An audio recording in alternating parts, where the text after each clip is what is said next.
जनसेवा के 8,766 दिन यानी 25 साल।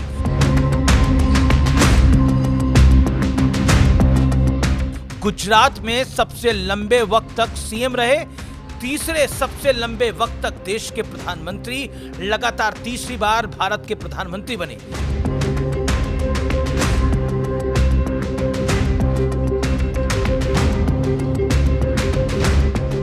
देश की आजादी के बाद पैदा होने वाले पहले पीएम, सबसे ज्यादा 27 अंतर्राष्ट्रीय सम्मान हासिल हुए।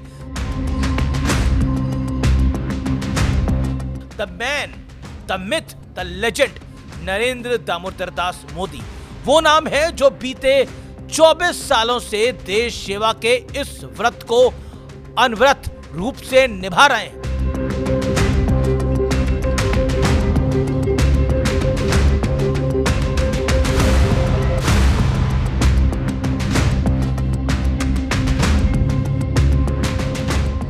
नमस्कार व्यूअर्स, मैं हूं अमीश देवगन। सत्य और तथ्य में आज बात होगी नरेंद्र मोदी के नरेंद्र मोदी से लेजेंड बनने की।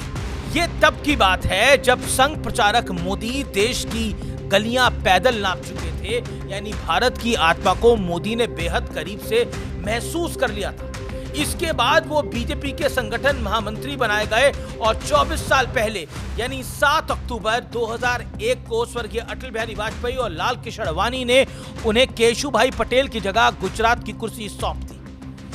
ऐसा इसलिए हुआ था क्योंकि गुजरात के सीएम केशुभाई पटेल की सेहत खराब थी। बीजेपी विधानसभा बाय इलेक्शन यानी उपचुनाव में कुछ सीटें हार चुकी थी। केशुभाई पर सत्ता के दुरुपयोग, भ्रष्टाचार के आरोप लग रहे थे। इसके बाद भुज में आए भूकंप ने उनकी विदाई और मोदी के उदय को तय कर दिया था। लेकिन नरेंद्र मोदी के सामने गुजरात की जनता का विश्वास वापस हासिल करना सबसे कठिन चुनौती थी और इसको बीजेपी भी मानती थी। वो भी तुरंत, यानी मोदी के पास टेस्ट मैच खेलने का वक्त नहीं था। तब 2020 होता नहीं था, लेकिन मोदी T20 वाले फॉर्मेट में मैदान में उतरे और मैदान भी सजा था और जीतना इकलौता ऑप्शन रखा गया था। क्योंकि अगर आप नहीं जीतेंगे तो फिर आपका राजनीतिक करियर कहां जाता, ये मुझे किसी को बताने की आवश्यकता नहीं है। अगर मोदी 2002 के बाद वाला गुजरात का चुनाव नहीं जीत पाते तो क्या हश्र होता, ये सोचने वाली बात है। फिर जो हुआ वो इतिहास में दर्ज है, ऐतिहासिक परिश्रम की प्रकाष्ठा का दर्शन है। मोदी ने सबसे पहले भुज को अपने पैरों पर खड़ा किया। भुज में 4.5 लाख नए घरों का निर्माण हुआ। 13,000 से ज्यादा प्रभावित गांवों में से कई गांवों को नई जगहों पर बसाया गया। उन्हें बिजली, पानी, सड़क जैसी मूलभूत बुनियादी सुविधाएं दी गई। 5,000 किलोमीटर नई सड़कें बनी। 2003 तक कच्छ में 24 घंटे बिजली की व्यवस्था कर दी गई थी।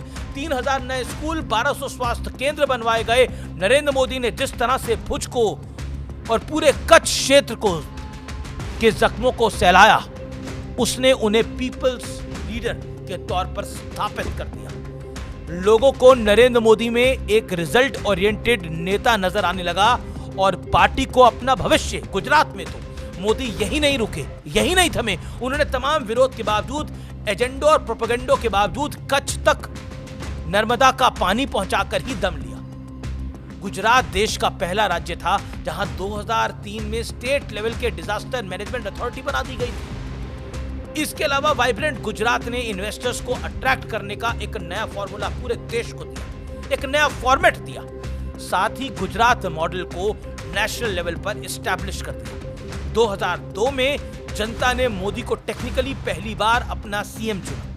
फिर 2007 और 2012 में भी मोदी के काम पर वोट डली, वोट वाली मोहर लगती गई। कांग्रेस के हिस्से में सूखा बढ़ता गया।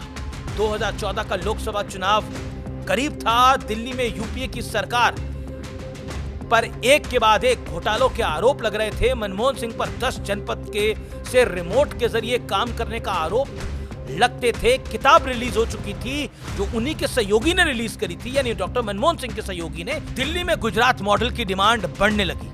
बीजेपी ने मौके की नजाकत को समझा और 13 सितंबर, मुझे तारीख एकदम याद है, 13 सितंबर 2013 को नरेंद्र मोदी को अपना प्राइम मिनिस्टरियल कैंडिडेट बना दिया। Parliamentary board of BJP met today and decided that Shri Narendra Modi will be our prime ministerial candidate for the coming Lok Sabha election. Modi Delhi आए और देश में पहली बार किसी गैर कांग्रेसी पार्टी को लोकसभा में अपने दम पर पूर्ण बहुमत हासिल हुआ। वाकई जो 2014 के इलेक्शन रिजल्ट्स थे वो एक तरह से बहुत बड़ा रेफरेंडम था देश की नई आबादी। Ease of business, minimum government, maximum governance, skill India, Narendra Modi के ये वो शुरुआती विजन था जिसकी वजह से भारत मेक इन इंडिया वाली मुहिम की तरफ आगे बढ़ने जा रहा था।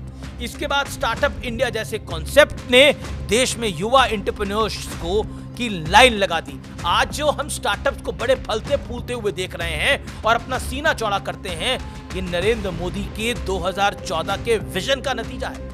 भारत के लोग अब डिजिटल लेन देन करते हैं, उनके बैंक खातों में डायरेक्ट बेनिफिट ट्रांसफर होता है। भारत दुनिया को मोबाइल सप्लाई करता है, कार सप्लाई करता है, दवाएं सप्लाई करता है और अब तो हथियार भी सप्लाई कर रहा है। हम सेमीकंडक्टर हब बनने की तरफ आगे बढ़ रहे हैं। मोदी की कूटनीति और दुनिया में उनकी पॉपुलैरिटी का परिचय इस बात से मिल जाता है कि मोदी सबसे ज्यादा अंतर्राष्ट्रीय सम्मान पाने वाले इकलौते भारतीय प्रधानमंत्री हैं। भारत आज उस दौर में पहुंच चुका है जहां उसे किसी दूसरे देश के दबाव में काम करने की जरूरत नहीं पड़ती। भारत अपनी शर्तों पर अपने फैसले लेने लगा है। वैसे फैसला तो प्रभु राम के मंदिर का भी हो ही चुका है। 3 तलाक अब अस्तित्व में नहीं है और सबसे अहम अनुच्छेद 370 जेलम में बहा दिया गया है। आतंकवाद खात्मे की ओर है, नक्सलवाद अपनी अंतिम सांसें गिन रहा है। लेकिन ये सारी उपलब्धियां शायद बहुत सारे लोगों को रास नहीं आती, क्योंकि बीते 11 साढ़े 11 सालों में न जाने कितने विदेशी टूल किट एक्टिव किए गए नरेंद्र मोदी को सत्ता से बेदखल करने के लिए, लेकिन उन्हें ना कोई हिला पाया और ना कोई रास्ते से डिगा पाया। प्रधानमंत्री मोदी ने एक्स पर पोस्ट कर कहा, मेरा सौभाग्य है कि मुझे लोगों का स्नेह मिला। मैं लोगों का उनके विश्वास, स्नेह और आशीर्वाद के लिए आभार व्यक्त करता हूं। मां भारती की सेवा का अवसर इस जीवन का सबसे बड़ा सम्मान है। वैसे नरेंद्र मोदी होना आसान नहीं है। 2002 में गुजरात दंगों वाला कीचड़ बार बार उन पर उछालने की कोशिश हुई, लेकिन हर बार उन्होंने अग्नि परीक्षा पास की। प्रधानमंत्री बने तो इनटॉलरेंस से लेकर सूट बूट की सरकार, चौकीदार चोर है, वोट चोरी, सरेंडर मोदी वाली मुहिम से उनकी सत्ता को चुनौती देने का खूब प्रयास हुआ। लेकिन नरेंद्र मोदी हमेशा कहते थे कि जितना कीचड़ उछालोगे कमल उतना ही खिलेगा।